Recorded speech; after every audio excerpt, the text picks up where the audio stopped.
अस्सलाम वालेकुम dear students, मैं हूं गुलाम रसूल। हम आज की वीडियो में बात करेंगे बीएस नर्सिंग के एडमिशन के सिलसिले में। Dear students, national college of nursing Faisalabad, इस इदारे ने बीएस नर्सिंग के फॉल एडमिशन 2024 जो से हैं वो स्टार्ट कर दिए हैं। डियर स्टूडेंट्स, आपको national college of nursing Faisalabad के बारे में बताते चलें तो ये एक प्राइवेट सेक्टर इंस्टीट्यूट है जिसकी एफिलिएशन इस्लामी यूनिवर्सिटी बहावलपुर के साथ IUB, ठीक है, इस्लामी यूनिवर्सिटी बहावलपुर के साथ इस इदारे की एफिलिएशन है और यहाँ बीएस नर्सिंग का जो डिग्री प्रोग्राम है उसके एडमिशन स्टार्ट हो चुके हैं। और इसी वीडियो के डिस्क्रिप्शन में ऑनलाइन अप्लाई करने का लिंक मौजूद है जिस पर क्लिक करके डियर स्टूडेंट्स आप ऑनलाइन अप्लाई कर सकते हैं। डियर स्टूडेंट्स, अगर हम बीएस नर्सिंग के एलिजिबिलिटी क्राइटेरिया की बात करते हैं तो आपका FSC प्री मेडिकल होना ज़रूरी है। मींस आपने इंटरमीडिएट में फिजिक्स, बायोलॉजी, केमिस्ट्री ये 4 सब्जेक्ट्स आपने ज़रूर पढ़े हों तो आप बीएस नर्सिंग के डिग्री प्रोग्राम में अप्लाई करने के लिए एलिजिबल है। और आप अप्लाई करने से कबल आपके कम से कम 50% नंबर होने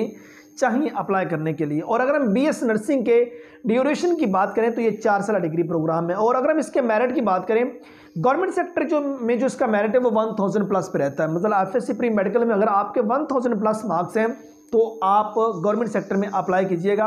अब तो मतलब कि मे बी गवर्नमेंट सेक्टर का मेरिट 1100 क्रॉस ना कर जाएगा, क्योंकि FSC प्री मेडिकल के टोटल जो नंबर है वो 1200 हैं। 1100 वाले भी जिन्होंने 1100 में FSC की वो भी अप्लाई कर सकते हैं, लेकिन अब वो 1200 नंबर है और काफ़ी स्टूडेंट्स हैं जिनके नंबर 1100 प्लस आए हैं। तो जाहिर सी बात है अगर आपके 1000 प्लस है आप अप्लाई मतलब गवर्नमेंट सेक्टर में ज़रूर कीजिएगा। मे भी मतलब कि जो आपके एरिया में DHQ हॉस्पिटल है वहाँ में भी मेरिट बन जाए। और उसके बाद डियर प्राइवेट सेक्टर के इदारे भी इस वक्त अपना जो मेरिट है वो कैलकुलेट कर रहे हैं। फॉर एग्जांपल, अब आप नेशनल कॉलेज ऑफ नर्सिंग में अप्लाई करते हैं, मिसाल के तौर पर इनकी 50 सीट्स हैं और अप्लाई करने वालों की जो तादाद है वो कम से कम 400-500 हो जाती है। तो इदारे ने क्या काम करना है, उन्होंने मेरिट ही बनाना है। जो टॉप के स्टूडेंट होंगे उनको अकोमोडेट किया जाएगा। इस वक्त प्राइवेट सेक्टर के जो इंस्टीट्यूट्स हैं उनके क्लोजिंग मेरिट भी तकरीबन 800-900 पे रुक रहे हैं। 700, 800, 900 ये जो छोटे छोटे शहर हैं जहां वहां जो नर्सिंग कॉलेजेस बनाए गए उनके मेरिट यहां तक कैलकुलेट हो रहे हैं।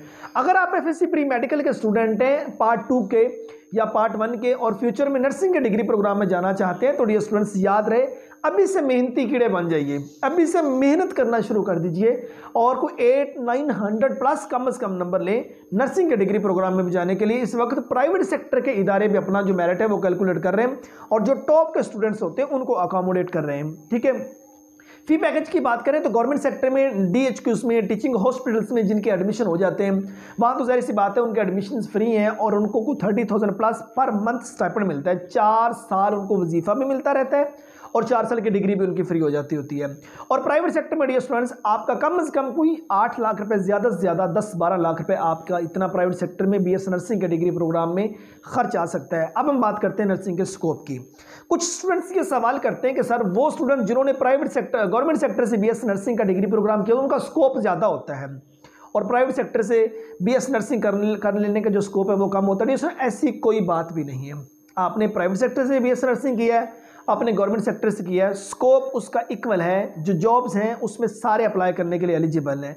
लेकिन चंद बातें ज़हन नशीन रखिएगा, ये प्राइवेट सेक्टर के भी जितने इंस्टीट्यूट्स होते हैं नर्सिंग के हवाले से अब इनके भी किसी न किसी हॉस्पिटल के साथ ये एफिलिएट होते हैं। ज़ाहिर सी बात इन्होंने भी 3-4 दिन क्लास होनी हो, उसके बाद बाकी जो स्टूडेंट्स हैं वो अपने प्रैक्टिस जाके करते हैं।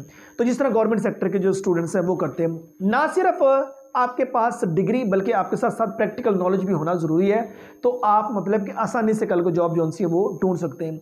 वाहिद BS नर्सिंग वो डिग्री प्रोग्राम है मेडिकल में जिनका पहले भी करियर था, जिनका अब भी है और आने वाले दौर में भी रहेगा। इसकी डिमांड दिन ब दिन बढ़ती जा रही है। हमारा जो हमसाया मुल्क है, जो हिंदुस्तान है, भारत है, वहाँ नर्सिंग का जो डिग्री प्रोग्राम है, जो नर्सिंग जिन्होंने की है उनको जूनियर डॉक्टर का दर्जा दे दिया गया है। लेकिन मैं भी पाकिस्तान में भी फ्यूचर में नर्सिंग के बजाय इसको जूनियर डॉक्टर का दर्जा दे दिया जाए, क्योंकि इसकी जॉब्स भी 17 स्किल्स की होती हैं। गवर्नमेंट सेक्टर के हॉस्पिटल्स के अंदर इसकी जॉब्स, प्राइवेट सेक्टर के हॉस्पिटल्स के अंदर इसकी जॉब, मुख्तलिफ मैटर्निटी होम जो से वो जॉब्स रन कर रहे हैं। कुछ बाज़ आप खुद ही अपना मैटर्निटी होम किसी डॉक्टर की स्टडी में रन कर सकते हैं। पैरामेडिकल इंस्टीट्यूट्स के अंदर इसकी जॉब, इंटरनेशनल अपॉर्चुनिटीज़ हैं, फॉरेन कंट्रीज, यूरोपियन कंट्रीज़ के अंदर इसकी ढेर सारी जॉब जो हैं वो ऑफर होती हैं। सैलरी पैकेज गवर्नमेंट सेक्टर में आपके बेसिक पे स्केल पे, प्राइवेट सेक्टर में डियर स्टूडेंट्स जो आपका सैलरी पैकेज होगा वो आपके एम्प्लॉयमेंट एरिया को मद्देनजर रखते हुए आप अपना मैटर्निटी होम रन कर रहे हैं वहाँ डिफरेंट होगा, फॉरेन कंट्री में मूव कर गए वहाँ डिफरेंट होगा, किसी मेडिकल इंस्टीट्यूट्स में टीचिंग के फ़राइज़ अंजाम दे रहे हैं वहाँ उसका डिफरेंट होगा। सो ये हमारी आज की वीडियो BS नर्सिंग के डिग्री प्रोग्राम के हवाले से थी। उम्मीद करता हूँ कि आज की वीडियो आप स्टूडेंटों को अच्छी लगी होगी। नेक्स्ट वीडियो में मिलते हैं। अपना बहुत सारा ख्याल रखिएगा। फी अमानिल्लाह।